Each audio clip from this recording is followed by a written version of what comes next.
এরে বান্দা, এই দুনিয়ায় যে চিরদিন থাকার কথা সেই তো থাকতে পারে না রে বাবা। তুমি আর আমি একবার চিন্তা করে দেখো, কেমনে তুমি এই দুনিয়া চিরদিন বাইসা থাকবে রে বাবা। ওরে বাবা, তুমি টাকা রাখো, তোমার বাবা তো পৃথিবীতে চিরদিন বেঁচে থাকতে পারে না। ওরে বাবা, তুমি টাকা রাখো, তোমার মা তো পৃথিবীতে চিরদিন বেঁচে থাকতে পারে না রে বাবা। এই দুনিয়া থেকে একদিন চলে যেতে হবে। বলো বাবা, কি নিয়ে যাবা? এই দুনিয়া থেকে তোমাকে সম্বল তৈরি করতে হবে রে বাবা। এই দুনিয়া থেকে যদি একদিন কবরে থেকে, এই দুনিয়া থেকে যদি কোনোদিন অন্ধকার কবরে চলে যাও, কবরে জিন্দেগির ভিতরে কোনো আমল চলবে না। ওই কবরের ভিতরে কোনো আমল যাবে না রে বাবা। ওই কবরের ভিতরে বসে আছে তুমি সারা জিন্দেগি বারুতি আমল করতে করো। ওই কবরে জিন্দেগিতে আমল করলেও সে আমল কোনো ফল পাবে না। এই জন্য বাবা, হাতে পায়ে ধরিয়া বলতে তো মনে হয় এখানে বয়ান করতে পারবো না রে বাবা। তবে একটা কথা তোমাদেরকে বলে যাই,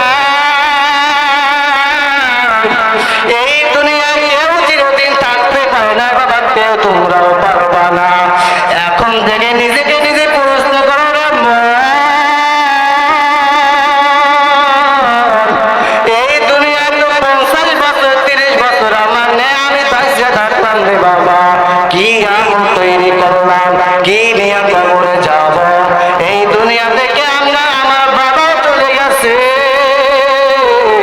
আমার বাবা কি আমল নিয়ে চলে গেল। এরে বাবা, দুনিয়া থেকে তুমি কবরের জন্য সামানা তৈরি করে যাও। ও দুনিয়ার বাবারা, এখন থেকে তুমি কবরে সামানা তৈরি করতে হবে। এই দুনিয়ার জিন্দেগি কোনো জিন্দেগি না, এই দুনিয়ার সম্পদ কোনো সম্পদ নয় রে বাবা। এই দুনিয়ার সম্পদ, সম্পদের জায়গা করে থাকবে, কোটি কোটি টাকার মালিক হইছো। যখন তুমি দুনিয়া থেকে বিদায় নিবা, তোমার আদরের সন্তানেরা তোমার পকেট থেকে টাকা পয়সা সব বের করে নিয়ে যাবে। তোমার সন্তানেরা বেলের থেকে কাইটা কাইটা তোমার গায়ে জামাকে কইলা ফেলবে রে যুবক। এখন থেকে তওবা করে নাও, আর কিন্তু সময় বেশি নাই রে বাবা। এই দুনিয়ার তোমার সামনের জীবনে কি সম্পদ সঞ্চয় করেছো সেদিকে খেয়াল রাখো। আল্লাহ তাআলা আবার বললেন, হে ঈমানদারগণ, তোমরা আমাকে বেশি থেকে বেশি ভয় করো। ইন্নাল্লাহা খাবীরুম বিমা তা'মালুন। যে আল্লাহ তাআলা বলেন, নিশ্চয়ই আমি আল্লাহ তাআলা সব থেকে বড়, সবার থেকে বড় খবর রাখনেওয়ালা, খবর নেনেওয়ালা। আপনি যা কিছু করতেছেন, যা কিছু করেন না কেন, সব কিছুর খবর আল্লাহ তাআলা খবর রাখেন। আল্লাহ তাআলা তার প্রিয় হাবিব সাল্লাল্লাহু আলাইহি ওয়াসাল্লাম একখানা হাদিস, যে আজ দুনিয়া সিজনুল মুমিন ওয়া জান্নাতুল কাফির, যে নিশ্চয়ই আল্লাহ তাআলা, নিশ্চয়ই এই দুনিয়া বেঈমানদের জন্য বেহেশতখানা, আর মুমিনদের জন্য এই দুনিয়াটা হলো কয়েদখানা। যে যত শান্তি পাওয়ার দরকার দুনিয়ায় পাবে, বেঈমান মৃত্যুর পর আযাব শুরু হবে আর শেষ হবে না। আর যত কষ্ট দুনিয়ায় পাবে, মুমিন মৃত্যুর পর শান্তি শুরু হবে আর শেষ হবে না। আসলে দুনিয়াটা কোনো দুনিয়া নয়, এই দুনিয়ার জীবন কোনো জীবন নয়। এই দুনিয়া থেকে একদিন সকলকে চলে যেতে হবে।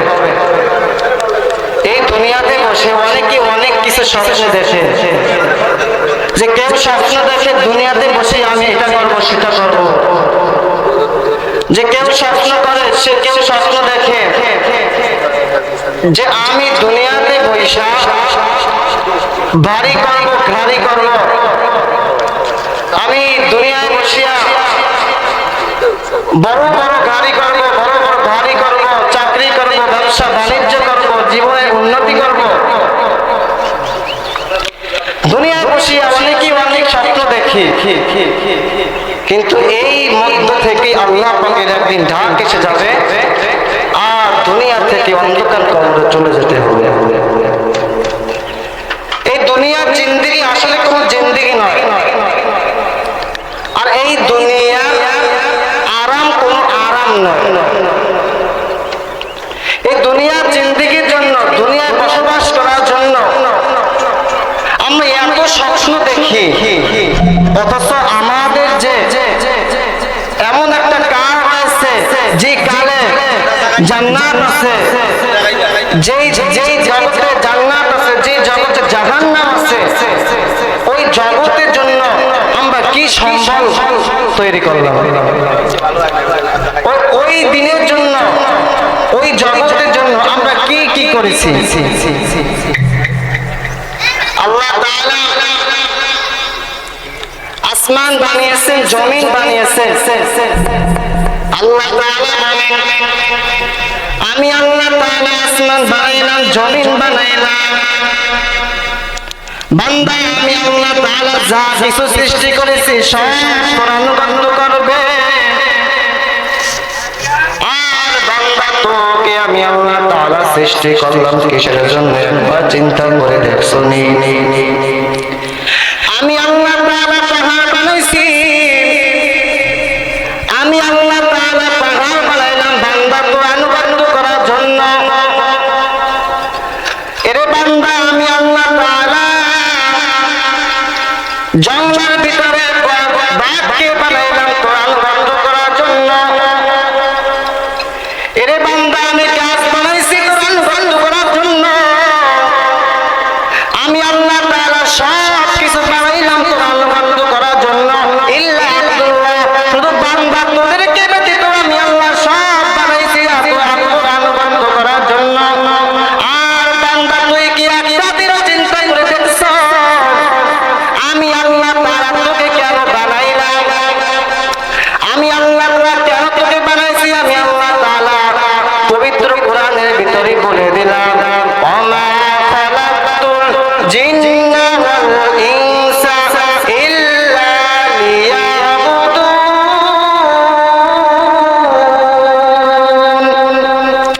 মা খালাকতুল জিন্না ওয়াল ইনসা বুদে আহমদ লাহমু হাদ এক সাবুদে।